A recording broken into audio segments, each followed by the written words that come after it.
Hi Anil Nair here. ఈ question చూడండి. మనకు ఎప్పుడైతే క్వశ్చన్లో సంఖ్యలు ఇచ్చి కొన్ని mathematical operations plus minus into division ఇట్లాంటివి ఉన్నప్పుడు మనము ఆన్సర్లన్నీ కూడా ఎగ్జాక్ట్ ఆన్సర్ ఆప్షన్స్ అయినప్పుడు మనము డిజిటల్ సమ్ కాన్సెప్ట్ యూజ్ చేద్దాం. కాన్సెప్ట్ ఏంటంటే ఇక్కడ చూడండి సార్, క్వశ్చన్లో ఏదైతే డిజిటల్ సమ్ ఉందో ఆన్సర్లో కూడా డిజిటల్ సమ్ సేమ్ ఉండాలి. క్వశ్చన్లో డిజిటల్ సమ్, ఆన్సర్లో డిజిటల్ సమ్ సేమ్ ఉండాలి. సో ఇక్కడ 15 into 1786 divided by 19 is equivalent to question mark plus 1 2 3 4. Question mark plus 1 2 3 4.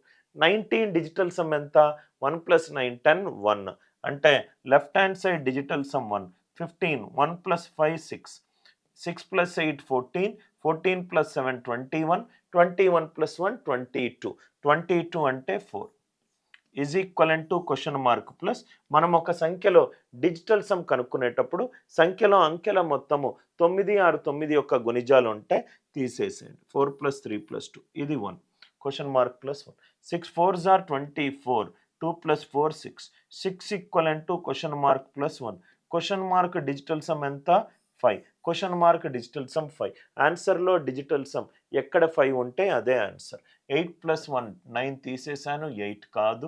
7 + 1 8 8 + 4 12 కాదు. 8 + 1 పోయింది 4. కాబట్టి క్వశ్చన్కి ఆన్సర్ ఎంత 176. లాజిక్ అందరికీ క్లియర్ కదా సార్. ఎగ్జాక్ట్ ఆన్సర్ ఆప్షన్స్ ఉన్నప్పుడు డిజిటల్ సమ్ యూజ్ చేయాలి. క్వశ్చన్లో డిజిటల్ సమ్, ఆన్సర్లో డిజిటల్ సమ్ సేమ్ ఉండాలి.